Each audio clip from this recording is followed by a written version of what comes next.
Hi. పశ్చిమ బెంగాల్ రాజకీయాలు ఎప్పుడూ ఆసక్తికరంగానే ఉంటాయి. అక్కడ అధికారం మారినా పగ మారదు. అయితే ఇప్పుడు కోల్కతా వీధుల్లో ఒక విచిత్రమైన నిశ్శబ్దం, అంతకంటే భయంకరమైన వ్యూహం నడుస్తోంది. మే 4న అసెంబ్లీ ఎన్నికల ఫలితాలు వచ్చిన రోజు తృణమూల్ కాంగ్రెస్ ముక్కలైపోతుంది అని ప్రతిపక్ష నేత సువేందు అధికారి జోస్యం చెప్పారు. సరిగ్గా నెల రోజులు తిరిగేసరికి మమతా బెనర్జీ సామ్రాజ్యం తన 28 ఏళ్ల చరిత్రలోనే ఎన్నడూ లేనంతటి అతిపెద్ద సంక్షోభంలో కూరుకుపోయింది. 80 మంది టీఎంసీ ఎమ్మెల్యేల్లో ఏకంగా 58 మంది తిరుగుబాటు జెండా ఎగరేశారు. 20 మంది ఎంపీలు గోడ దూకేందుకు రెడీగా ఉన్నారు. ఇంత జరుగుతున్నా బీజేపీ మాత్రం సంతోషంగా లేదు. సాధారణంగా శత్రువు సర్వనాశనం అవుతుంటే బీజేపీ పండగ చేసుకోవాలి. కానీ కమలం క్యాంపులో ఇప్పుడు ఒకటే కొత్త టెన్షన్.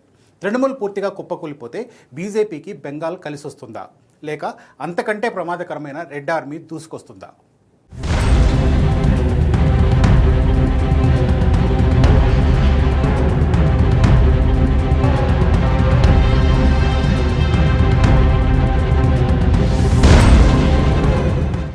రాజకీయాల్లో వ్యాక్యూమ్ లేదా శూన్యత అనేది చాలా ప్రమాదకరమైనది. ఒక శక్తి తుడిచిపెట్టుకుపోతే ఆ స్థానాన్ని మరొకటి భర్తీ చేస్తుంది. ఇప్పుడు బీజేపీని వేధిస్తున్న అసలు భయం ఇదే. ఒకవేళ మమతా బెనర్జీ స్థాపించిన టీఎంసీ పూర్తిగా పతనమైతే ఆ స్థానంలోకి వేగంగా పుంజుకుంటున్న సిపిఎం నేతృత్వంలోని లెఫ్ట్ ఫ్రంట్ దూసుకొచ్చే అవకాశం ఉంది. బెంగాల్ను ఏకఛత్రాధిపత్యంగా 34 ఏళ్ల పాటు ఏలిన చరిత్ర లెఫ్ట్ ఫ్రంట్ది. గత 15 ఏళ్ల టీఎంసీ పాలనలో అసెంబ్లీలో, లోక్సభలో ఒక్క సీటు కూడా లేకుండా, నామరూపాలు లేకుండా పోయిన కమ్యూనిస్టులు ఇప్పుడు మళ్ళీ ప్రాణం పోసుకుంటున్నారు. 2016 తర్వాత మొదటిసారిగా డోమ్కల్ అసెంబ్లీ స్థానాన్ని సిపిఎం కైవసం చేసుకుంది.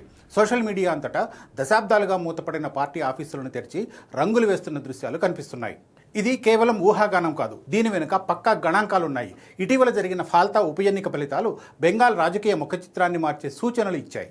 ఈ ఎన్నికలో అనూహ్యంగా లెఫ్ట్ ఫ్రంట్ 2వ స్థానంలో నిలిచింది. సిపిఎం ఇక్కడ ఏకంగా 40,000 కంటే ఎక్కువ ఓట్లను కొల్లగొట్టింది.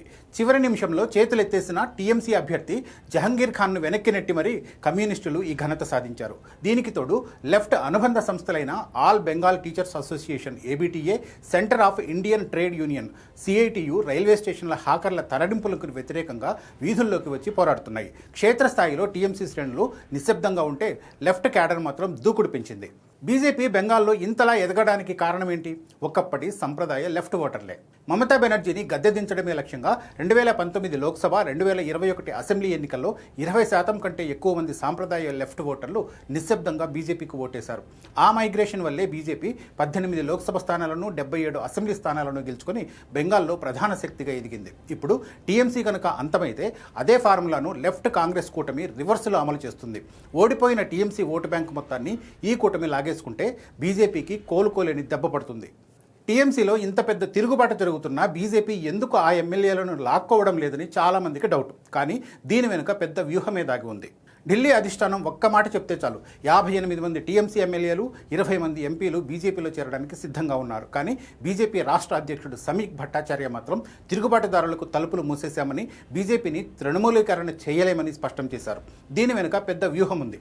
2024 ఎన్నికల తర్వాత ఒడిశాలో నవీన్ పట్నాయక్, వికే పాండియన్ మధ్య విభేదాలు వచ్చి బిజు జనతాదళ్ ముక్కలయ్యే పరిస్థితి వచ్చినా బీజేపీ దాన్ని కాపాడింది. ఎందుకంటే బీజేడీ అంతమైతే అక్కడ కాంగ్రెస్ బలపడుతుంది. సరిగ్గా అదే ఒడిశా మోడల్ను ఇప్పుడు బెంగాల్లో బీజేపీ అమలు చేస్తుంది. టీఎంసీ బలహీనంగా ఉండాలి, కానీ బతికే ఉండాలి. మరి సిపిఎం నిజంగానే బీజేపీకి ప్రత్యామ్నాయం కాగలదా?